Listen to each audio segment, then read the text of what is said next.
Welcome to Momentum Investing, property investing made easy. One of the world's top podcasts on property investing, bringing you the top experts in the field so you can learn firsthand what it takes to create passive income and take control over your financial future. How not to lose your money in a market crash. So for the last couple weeks, we've been announcing some pretty scary stuff when doing our market analysis. And honestly, I've been scaring myself a little bit. So I thought I'd make a video here where we're going to talk about how do you stay safe when it feels like the market is going to crash or when everything goes down. How do we structure ourselves to win in that type of a market? So are you ready? Awesome. Welcome to Momentum Property Education. My name is Daniel Wood. I am one of the founders of Momentum Property Education. And I want to invite you to subscribe to our channel. Every single week, we do updates on the economy. We interview top experts from all over the world to come in and talk about property investing, entrepreneurship, personal development, mindset, and of course, how do you grow your portfolio, cash flow, and income. We do videos on how to stay safe as today and on passive income and just how to become more successful. So make sure you subscribe to the channel so you don't miss any of those updates. And please like this video, because anytime anyone likes any of our videos, we plant a tree. We are partners to Eden Reforestation Project, and for every like we get on any of our YouTube videos, we plant a tree. So if you take that extra moment to just click the like button, know that you have successfully planted a tree today. And of course, if you want to go crazy and like a bunch of our videos, we appreciate it. We'll just plant more trees. So thank you so much for being here. Let's get into the different strategies, the different ways you can stay safe if the market starts to collapse. This is very, very important because right now there are a lot of factors pointing towards hyperinflation and potential market crashes. You can check out our earlier videos to see. So we're going to look at the overall principles. Obviously, I'm not going to give you an exact investment strategy. This is not financial advice. These are overall principles that will show you how should you be thinking, how should you be structuring your deals and your portfolio to stay safe if the market goes down and to win if the market goes down. Are you ready? All right, let's get to the flip chart and take a look. So what do we do if the market crashes? So in a situation that we might be coming into, where the market is going down, there can be multiple reasons for this, right? What is it the question is, what is it that's going down, right? So one of the factors we have playing in here is inflation. So inflation means that prices are going up, meaning the value of money is going down. So because of all the printing of new money, in the United States, over 25% of all the dollars in circulation in the world have been printed in the last 12, 18 months. Meaning, there hasn't been 25% of the world hasn't been created, which means more money compared to the amount of goods has been created. That would mean that money is worth less. So because of that, prices are going to go up. Value of money is going to go down. So we say value of money, cost of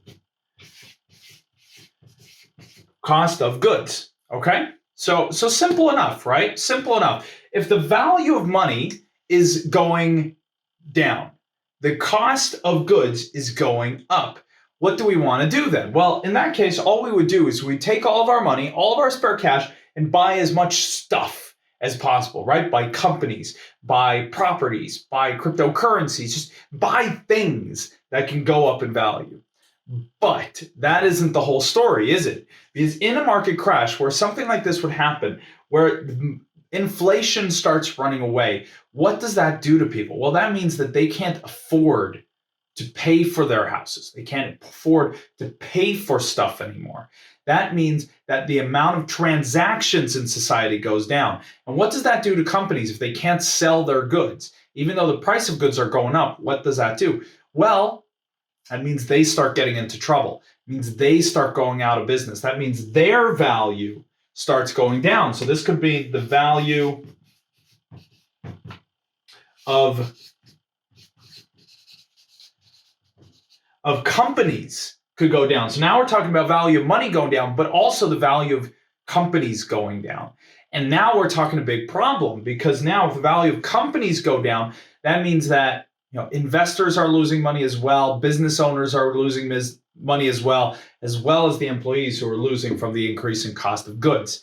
That can have a knock-on effect on the property market and on other assets, even gold. Everyone always says gold is a hedge against, inflation, against, crashes in the economy. But remember, in 2008, 2009, gold crashed along with everything else. Others would say cryptocurrency might be your key. You could buy crypto. But of course, if the market is collapsing, one of the big things that's been happening in the crypto market is institutional investors, pension funds, funds overall, institutions, banks are getting in, large corporations are getting into the crypto sphere. Well, if those companies are losing value, if those companies are losing money, what might they have to do to their crypto assets to stay afloat? Well, they might have to sell. And again, that could create a quick drop in value of the crypto market. So basically what I'm saying is, without knowing what type of crash we're going to have, what of these assets are going to lose, we have to try to see which asset do I think is going to lose the most in value quickest. Is it money that's going to lose most of its value quickest? Then we got to get that over to other assets. But do I think that companies could fall faster in value, the property market, gold, crypto? Well, then I want to keep my money in money so that I can convert it to these other assets. And that's where it gets really, really difficult. And now that's only half the story too. So this, I know I'm throwing a lot at you. And this is where I just want you to start thinking. I'm not going to tell you which of these assets are going to do best or going to do worse, because we don't know, right? We don't know. And again, with all this, some companies are going to do really well. Some are going to do really bad. Some currencies might do well. Some are going to do bad. Some property markets are going to do really well. Some real bad. Some assets, I've written gold, but this could be commodities, could be oil, this could be silver, this could be other types of, diamonds or anything. So some of those might go well, some might go poorly. And the same crypto, there's, thousands of cryptocurrencies. Some might go really well, some might go poorly. So I can't go in and say, like, go buy property, because that isn't necessarily safe. So what we're going to do is we're going to look at your current assets and say, should you be selling, or how should you structure them? All right. So if we look at this in your asset basket, there is an amazing book written by Tony Robbins called Money Master the Game, where he works very closely with Ray Dalio, one of the smartest investors in the world. I mean, he's almost as smart as I am. Ray Dalio is a couple steps up on me, all right? But what Ray Dalio and Tony do is they look at what they call their all-weather portfolio, creating a different combination of assets. And that is something that is very smart in a down market, is to hold assets in different classes and be ready to move money around based on how the market is going. So you could hold some in. So here are some different assets. I know you might not be able to read this because, well, it's me writing, all right? So I'll tell you what I've written. You could hold some in gold, some in cryptocurrencies, some in stocks, some in property, and some in currency, meaning you actually keep some cash on hand. Now, first, why would you keep cash on hand? Well, if, for example, crypto falls really, really fast in value, and you see that it's not going to go bankrupt, right? You see that it's going to drop in value, but not going to disappear. Then it might be the time to take some of that cash and buy, right? So you keep some back to be able to buy. Same thing if you see that there's this huge property crash, like property prices go down by 20, even 30%. Well, what do you want to be doing then? Do you want to be selling property? No, you want to be buying. So you have a combination of assets and you're ready to move around. If when all of these are crashing, gold is going through the roof, what might you do to your gold? You might actually cash out some. You might take some profit so that you can buy some of these assets that are now worth less. So you want to be ready for that and move money around. For example, I have a lot of different cryptocurrencies. What I'm looking at is when they go up to a certain value, I always look to double my investment on crypto. So when I buy, say I bought $1,000 worth of Bitcoin. If Bitcoin now doubles in value, I will sell half of my Bitcoin, but because it's doubled, that means I get my $1,000 back and I have half my Bitcoin for free, so to speak. I don't have any money tied up in it. And now I have my currency back, so I can go out and take another cryptocurrency or another asset. And now for your current portfolio, what I would be doing right now, if you're going in through refinances and things right now, is I would make sure that you have a low enough loan to value that if the market drops by even 30%, it's not going to cost you, all right? You're not going to lose your portfolio. That's the most important thing. When you're standing on the precipice of a crash, you got to structure yourself in a way that you don't go bankrupt if it crashes. So you don't want to be borrowing money to buy crypto. You don't want to be borrowing money to buy stocks or gold or, well, I don't know. You don't want to be borrowing currency, right? Because all of this would mean that you owe money at the same time as your assets are dropping in value, meaning your loan to value. If you borrowed at 50%, if you had $1,000 of value, you're borrowing at 50%, meaning you borrowed $500, and the market goes down by half. Well, now you've borrowed $500 against a $500 asset. You could be tapped out. They could call in the loan and you're bankrupt now.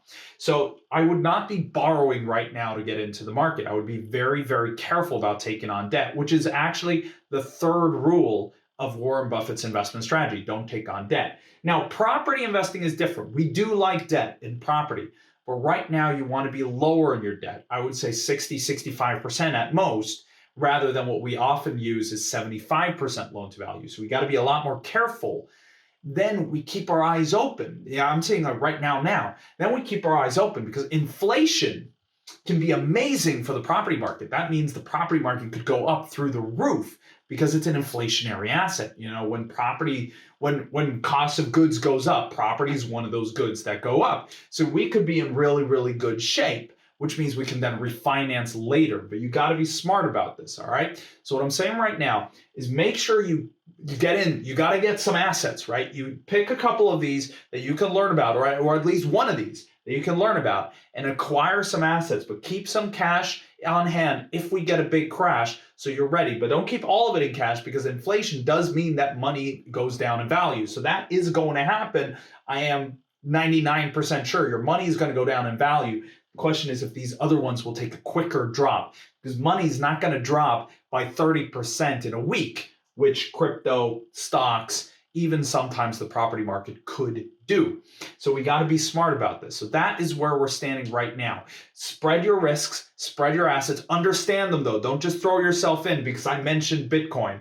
Learn about the asset first. Get a mentor, learn about it. Don't throw yourself into property because I say that it is a brilliant asset when inflation hits. I had Simon Zucci on the Momentum Investing podcast, and we talked about that specific question. When we got inflation, our debt is in fixed money, right? If we owe 100,000 and there's inflation, the property market doubles and our property is now worth twice as much, our debt is still the same. So it's amazing with inflation in the property market if the property market doesn't crash as well. So be smart, acquire assets, and keep yourself safe, all right? We're gonna follow up these with more updates on the market, more updates on how you keep yourself safe, how to structure your portfolio. I wanted to give you this mindset, this overview first, and we'll look at details in coming videos. So please make sure you subscribe. And again, please like the video so we can plant some more trees. We love doing it. I'm really looking forward to it. Thank you so much for joining us here today. Hope this gives you some thoughts on what you can do to win in this downturn and also come out of it on top and safe and secure. Thank you so much for joining us today.